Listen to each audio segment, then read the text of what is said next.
Nationalism of India. As you have seen, modern nationalism in Europe came to be associated with formation of national state. जैसा कि आप जान चुके हैं कि यूरोप में आधुनिक राष्ट्रवाद के साथ ही राष्ट्रीय राज्यों का उदय हुआ। इससे अपने बारे में लोगों की समझ बदलने लगी। वे कौन हैं, उनकी पहचान क्या है, किस बात से परिभाषित होते हैं वे, यह भावना बदल गई। उनमें राष्ट्र के प्रति लगाव का भाव पैदा होने लगा। नए प्रतीकों, नए चिन्हों, नए गीतों और विचारों ने नए संपर्क स्थापित किए और समुदायों की सीमा को दोबारा परिभाषित कर दिया गया। ज़्यादातर देशों में इस नई राष्ट्रीय पहचान का निर्माण एक लंबी प्रक्रिया में हुआ। तो आइए चलते देखते हैं कि इंडिया में यह कैसे हुआ। दूसरे उपनिवेशों की तरह in India and as in many other colonies, the growth of modern nationalism intimately concerned to the anti-colonial movement. People began to discovering their unity in the process of their struggle with colonialism. यहाँ पर लोग जो थे वो अपनी unity किस रूप में परिभाषित करने लगे।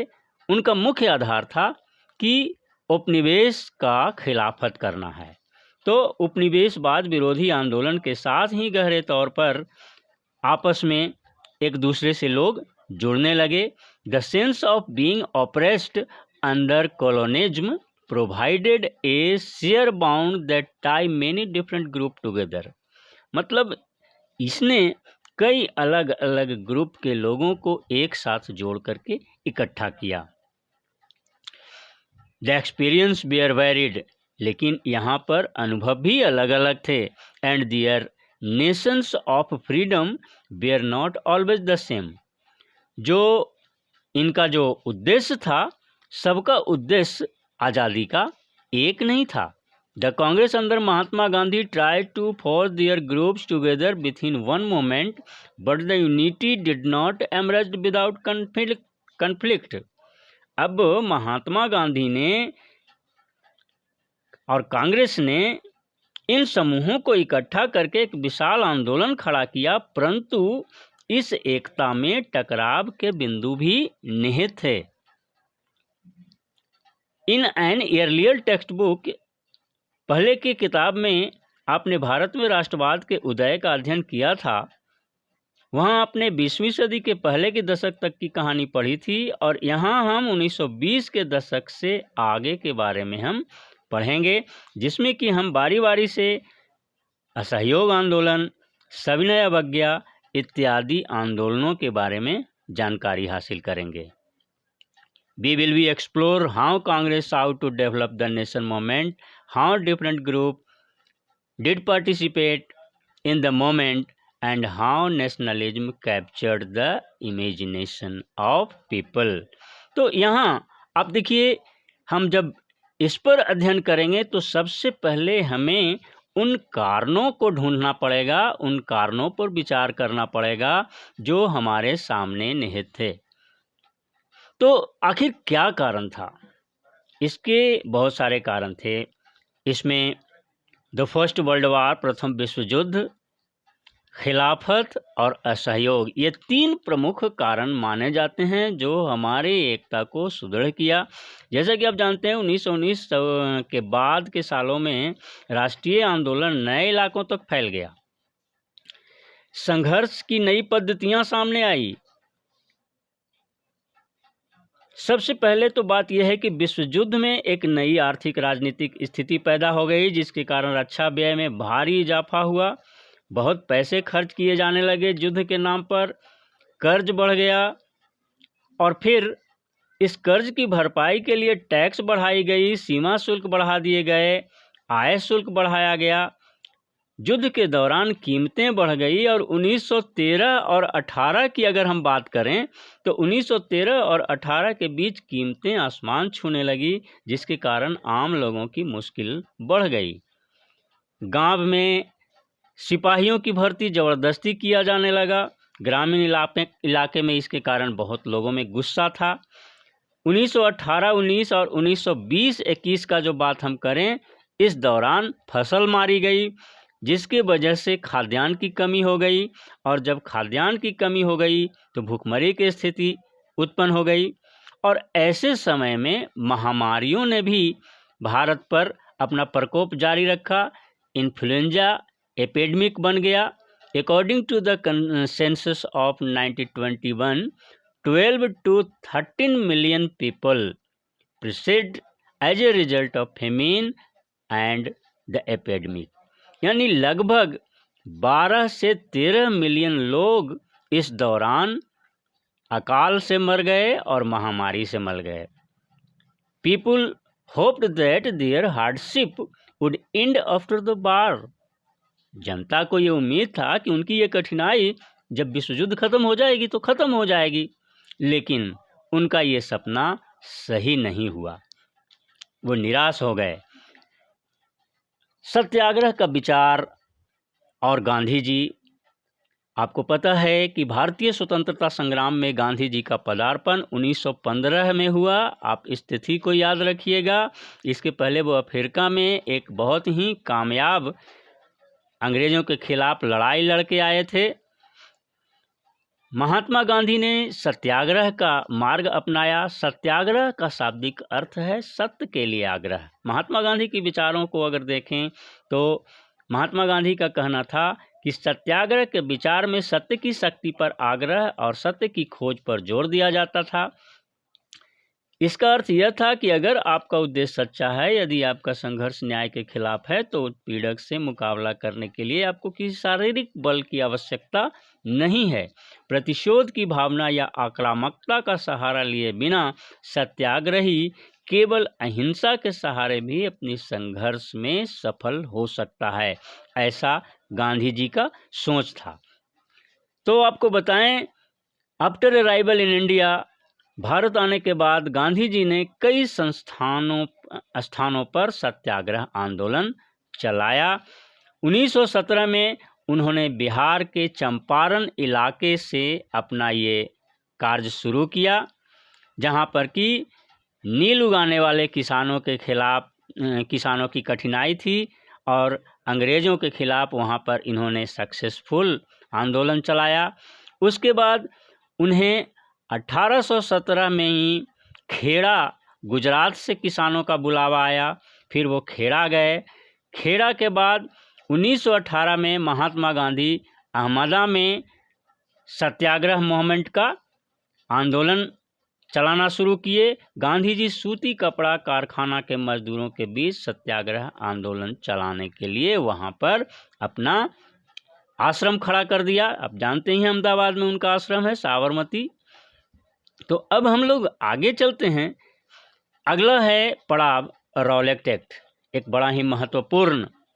रॉलेट एक्ट क्या था? सबसे पहले रॉलेट एक्ट के बारे में आप जान लीजिए। रॉलेट एक्ट को ही काला कानून कहा जाता था। इसके तहत अंग्रेज़ों को, इस एक्ट के तहत अंग्रेज़ों को ये अधिकार मिल गया था कि वो बिना किसी एविडेंस के किसी भी भारतीय को अरेस्ट कर सकता था। निश्चित रूप से ऐसा अगर था तो यह एक काला कानून ही था। भारत में इसका बहुत ही विरोध हुआ। भारतीय सदस्यों के भारी विरोध के बावजूद इस कानून को इंपीरियल लेजिस्लेटिव काउंसिल ने बहुत जल्दीबाजी में पास कर दिया। इस कानून के जरिए भारत को राजनीतिक गतिविधियों को कुचलने और राजनीतिक कैदियों को 2 साल तक बिना मुकदमा चलाए जेल में बंद रखने का अधिकार उनको मिल गया था। महात्मा गांधी ऐसे अन्यायपूर्ण कानूनों के खिलाफ अहिंसक ढंग से नागरिक अवज्ञा चाहते थे। इसे 16 अप्रैल को एक हड़ताल से शुरू होना था। विभिन्न शहरों में रैलियों, जुलूसों का आयोजन किया गया। रेलवे वर्कशॉप में कामगार हड़ताल पर चले गए, दुकानें बंद हो गई। इस व्यापक जन उभार से चिंतित तथा रेलवे व टेलीग्राफ जैसी संचार सुविधा के भंग हो जाने से भयभीत अंग्रेजों ने राष्ट्रवादियों का दमन करना शुरू कर दिया। अमृतसर में बहुत सारे स्थानीय नेताओं को हिरासत में लिया गया। गांधी जी के दिल्ली में प्रवेश करने पर पाबंदी लगा दी गई और 10 अप्रैल को पुलिस ने अमृतसर में एक शांतिपूर्ण जुलूस पर गोली चला दी। 10 अप्रैल को पुलिस ने एक शांतिपूर्ण जुलूस पर गोलियां चलवा दी। अब स्थिति आगे कुछ इस तरह से बनी, पूरे देश में मार्शल लॉ लागू कर दिया गया और इसका कमान जनरल डायर ने संभाला। जैसा कि आप जानते हैं, on 13 April the famous and infamous Jallianwala Bagh, एक कुख्यात दर्द हृदय विदारक घटना 13 अप्रैल 1919 को जालियांवाला बाग घटित हुआ, जहां पर कि अमृतसर में जहां जालियांवाला बाग है, उस मैदान में काफ़ी लोग एकत्रित थे। वे सभी सरकार द्वारा लागू किए गए दमनकारी कानून का विरोध कर रहे थे। यह मैदान चारों तरफ से बंद था। शहर से बाहर होने के कारण वहां जुटे लोगों को यह पता नहीं था कि इलाके में मार्शल लॉ लगा है। जनरल डायर हथियारबंद सैनिकों के साथ वहां पहुंचता है और जाते ही उसने मैदान से के बाहर निकलने के रास्ते को बंद करके अपने सिपाहियों को सीधा भीड़ पर अंधाधुंध गोलियां चलवाने का आदेश दे देता है। जैसे जैसे जालियांवाला बाग की खबर फैलती है, उत्तर भारत में बहुत सारे शहरों में लोग सड़कों पर उतरने लगते हैं, हड़तालें होने लगती है, लोग पुलिस से मोर्चा लेने लगे और सरकारी इमारतों पर हमला करने लगे, क्योंकि स्थिति ही कुछ ऐसी थी। सरकार ने इन कार्रवाइयों को बड़े ही निर्ममता से कुचलने का रास्ता अपनाया। सरकार लोगों को अपमानित, आतंकित करना चाहती थी। सत्याग्रहियों को जमीन पर नाक रगड़ने के लिए सड़क पर घसीट कर चलने और साहिबों को सलाम मारने के लिए मजबूर किया जाने लगा, कोड़ा मारे जाने लगे। कहने का मतलब ये कि उन पर बहुत ज़्यादा ज्यादतियाँ की जाने लगी, बहुत ज़्यादा उन पर जुल्म ढाए जाने लगे। भले ही रॉलेट सत्याग्रह एक बहुत बड़ा आंदोलन था, लेकिन अभी भी वह मुख्य रूप से शहरों और कस्बों तक ही सीमित था। महात्मा गांधी पूरे भारत में और भी ज़्यादा जनाधार वाला आंदोलन खड़ा करना चाहते थे, लेकिन इसके लिए उनका मानना था कि ज़्यादा से ज़्यादा जन समर्थन उनको प्राप्त हो, और ज़्यादा से ज़्यादा जन समर्थन प्राप्त करने के लिए हिंदू मुसलमानों को एक दूसरे के नज़दीक लाए बिना संभव नहीं था। उन्हें लगता था कि खिलाफत का मुद्दा उठाकर वे दोनों समुदायों को नज़दीक ला सकते हैं। पहले विश्व युद्ध में जैसा कि अंग्रेज़ों ने ओटोमन तुर्क की जब हार हो गई, तो ये अफवाहें फैली कि इस्लामिक विश्व के आध्यात्मिक नेता जो खलीफा होता था, ओटोमन सम्राट पर बहुत सख्त संधि थोपी गई।